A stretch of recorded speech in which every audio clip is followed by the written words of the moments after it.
এই ছবিটায় কি আপনারা বিএনপির মহাসচিব মির্জা ফখরুল ইসলাম আলমগীরকে দেখতে পাইতেছেন? মানে ওই পাশে এনি সাহেব, তারপর সালাউদ্দিন সাহেব, তারপর মির্জা আব্বাস সাহেব, তারপর মির্জা ফখরুল ইসলাম আলমগীর। মানে হঠাৎ করে তিনি একেবারে কিনারায় কোনায় চলে আসলেন কেমনে, তাও আবার একটা ইয়ের পিছনে। মানে এটা কিভাবে ঘটলো?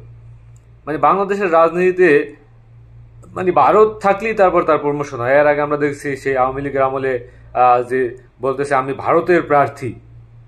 মানে ভারতের প্রার্থী তখন নির্বাচন হয়েছে, নির্বাচন করছে। এখন আবার দীর্ঘ কয়েক বছর যাবত, 8-9 বছর যাবত সালাউদ্দিন সাহেব তিনি ভারতে থাকি আসলেন এবং বিএনপিতে তার প্রমোশন ঘটলো। মানে আমি বললাম না তাহলে বাংলাদেশে থাকার কি দরকার?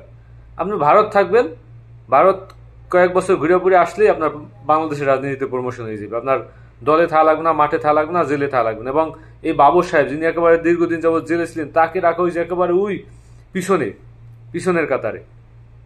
মানে এগুলো কিভাবে ঘটে আমি বললাম না। বাংলাদেশের রাজনৈতিক কেমিস্ট্রি এভাবেই চলে যে ভারত থাকবেন, মানে ওই যে মিথুনের একটা ডায়লগ আছে না যে মারবো এখানে লাশ পড়বে শ্মশানে, মানে থাকবেন ভারতে, প্রমোশন হইবে বাংলাদেশে। বিষয়টা এমন হয়ে গেল না?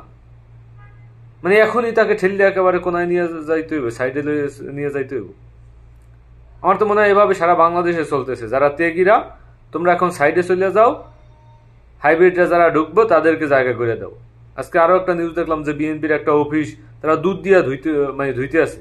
বলতেছে জায়গায় আওয়ামী লীগের লোক প্রবেশ করছে, এই জন্য দুধ দিয়ে অফিস ধুয়ে লাইতেছি। মানে এভাবেই চলতেছে। তাইলে আপনি এই দল নিয়ে কিভাবে সামনে আগাইবেন? এত সেই আওয়ামী লীগের মতো একই অবস্থা হইবে। আওয়ামী লীগ যেমন হাইব্রিডদের ঢুকাইয়া আওয়ামী লীগ দলটা ধ্বংস হয়েছে, এখন বিএনপির ভিতরে আবার এরকমের হাইব্রিড ঢুকবে, তারপর বিএনপিকে ডুবাইবে, বিএনপিও ধ্বংস হয়ে যাবে। এভাবেই কি হবে তাহলে?